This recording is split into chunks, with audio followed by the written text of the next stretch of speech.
She was just a 14-year-old schoolgirl waiting to fly home from summer vacation until a chance glance by a modeling scout at JFK changed everything. That single moment catapulted Kate Moss from the quiet streets of Croydon to the epicenter of global fashion in less than a year. Born January 16, 1974 in suburban London, Moss's teenage years were ordinary but turbulent. By age 13, her parents had divorced, and she clung to modeling as an escape from a fractured home life. In 1988, at just 14, she was spotted at JFK Airport by Sarah Dukas of Storm Models. Moss was on standby, sitting on her luggage, returning with her father from the Bahamas. This serendipitous moment marked the beginning of an unlikely model's journey. By the age of 16, Moss graced the cover of The Face, shot by Corinne Day. The shoot, dubbed Dirty Realism, rejected airbrushing and glamour in favor of raw authenticity. She wasn't tall, curvy, or conventionally pretty. She was achingly real. That authenticity positioned her as the anti-supermodel of the early 90s. In 1993, Moss became the face of Calvin Klein's Obsession campaign. Photographed by her then-boyfriend Mario Sorrenti, the intimate images, beach-set, minimally styled, candid, ushered in the controversial heroin chic era. Publishers named the trend with whispered reverence, but the reaction was polarizing. Critics accused the ads of celebrating unhealthy aesthetics, and even President Clinton denounced them, warning they glamorized drug use among youth. Despite the backlash, or perhaps because of it, Obsession shot Calvin Klein's fragrance sales into the stratosphere. Moss's barefaced, waif-like presence became iconic. Sorrenti, the artist behind the lens, later reflected on their creative symbiosis, admitting it bordered on obsession. As her image took hold, Moss's career exploded.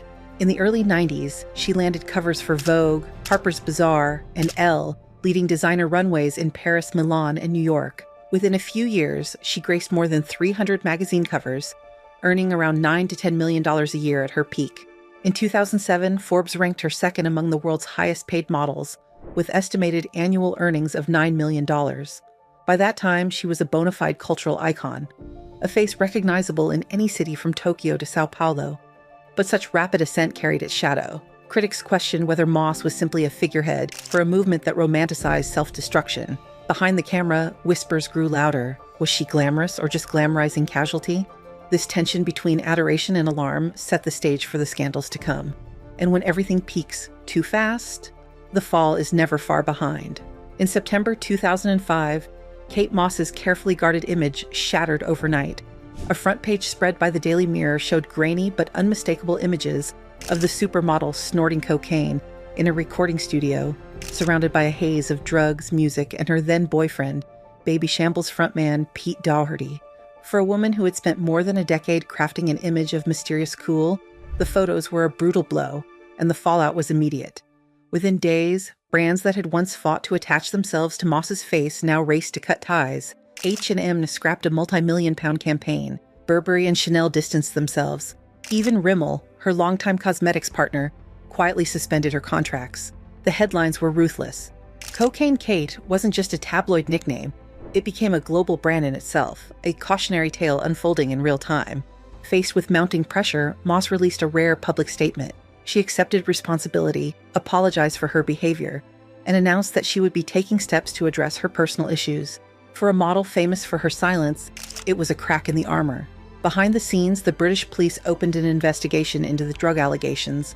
Though no charges were ultimately filed, the scrutiny was intense. Moss, then a single mother to a young daughter, found herself not only in the public eye, but under its harshest judgment. But the real story wasn't just about drugs. It was about the system she'd been trapped in since she was a teenager. Moss later reflected on this time with clarity, revealing how the fashion industry had devoured her youth and left her little room for self-preservation. Fueling the fire was Moss's volatile relationship with Pete Doherty, a man as famous for his addictions as for his music. Their romance, marked by public meltdowns and private implosions, became a tabloid obsession. To the media, Doherty was the bad influence, but Moss wasn't seen as a victim. She was cast as complicit. The couple's appearances, disheveled, stumbling out of clubs at dawn, seemed to confirm every suspicion. But beneath the spectacle was something more tragic. In later interviews, Moss spoke about feeling trapped, overwhelmed by anxiety, and unable to say no to anything in an industry that rewarded silence. She claimed everyone around her was doing drugs. She just happened to get caught. Just when it seemed her career might be over, something unexpected happened. The fashion world forgave her. Designers and brands that had once cut her off came rushing back. Alexander McQueen made a public statement of support by projecting a ghostly hologram of Kate onto the runway during his iconic Widows of Culloden show, a visual resurrection. By 2006, Moss had signed over a dozen new contracts, some even with the same brands that had dropped her months earlier. She won Model of the Year at the British Fashion Awards, as if the scandal had never happened. If anything, the controversy made her more magnetic. She wasn't just a model anymore. She was a myth in motion, a woman who had fallen publicly and stood right back up without flinching. Years later, Moss spoke about those months with striking vulnerability. On Desert Island Discs, she admitted she felt sick, ashamed, and unfairly targeted. She described the pressure she faced as a young model, the photographers who pushed boundaries, and the exhaustion of having to be on all the time. Drugs for her weren't rebellion. They were escape. Yet even as she opened up about the pain, there was a sense she had never fully stopped performing.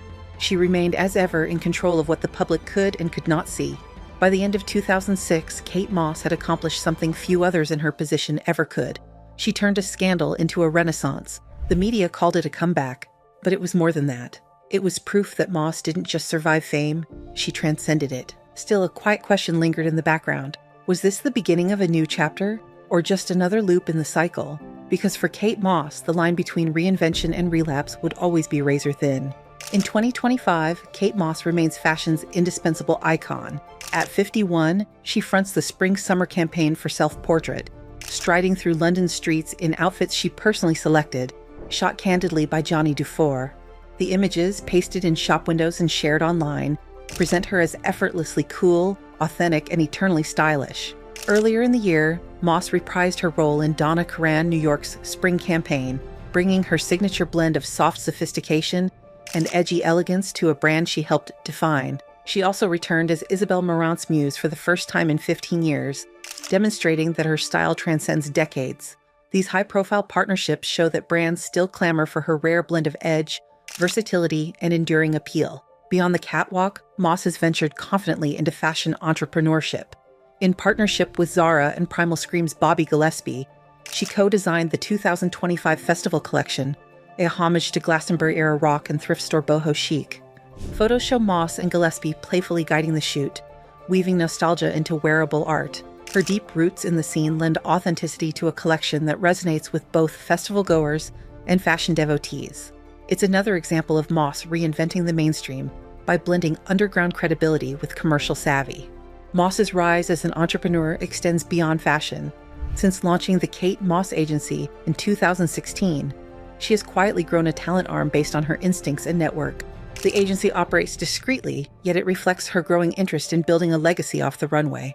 Meanwhile, she's invested in property, owning homes in London and a serene retreat in the Cotswolds. These strategic financial moves speak to a woman who plans for longevity, not just seasonal headlines. Behind the scenes, Moss has balanced her public persona with private growth. After her whirlwind romance with Pete Doherty ended in 2007, she married Jamie Hintz in 2011 and welcomed daughter Lila, born 2002, from a previous relationship with Jefferson Hack. Though she and Hintz divorced in 2016, Moss remained devoted to her daughter behind the camera. More recently, she has been linked to Count Nikolai von Bismarck, keeping her romantic life quiet and largely shielded from media speculation. From teen runaway to mother and businesswoman, Moss's journey reflects both resilience and reinvention.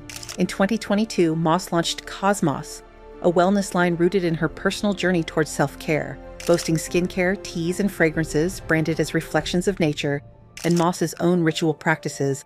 The line launched with fanfare and promise. Yet behind the promising start lurked deeper challenges. By mid-2025, Cosmos had entered liquidation with nearly £3 million in debt, leaving accounts almost empty. Despite its failure, Cosmos demonstrated Moss's ambition to translate her mystique into a lifestyle brand. The attempt showed that even icons struggle when stepping outside their comfort zone, particularly in an era that demands constant social engagement. Even as Cosmos failed, Moss's star never dimmed. Her renewed visibility in campaigns, Donatella Versace's Fall/Winter 2025 campaign, Self-Portrait's ongoing rollout, signals that she remains an unrivaled muse. As she walked the Versace runway in leopard print glamour, the juxtaposition with her wellness setbacks painted a fascinating duality: glamour and scandal, roots and reinvention, success and failure.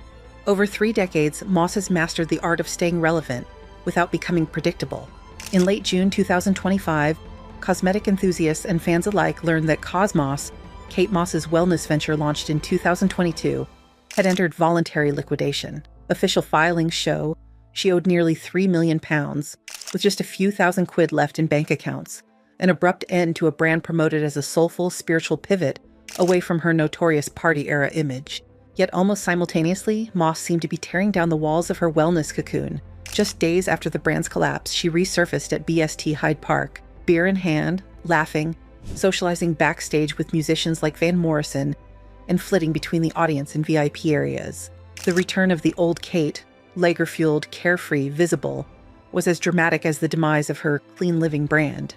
Festival insiders at Glastonbury spotted Moss mixing with the crowd again, this time lingering behind velvet ropes in VIP lounges. Rumors floated that she and daughter Lila danced under the stars. The veil of Moss's mystique lifted for a rare moment of shared joy.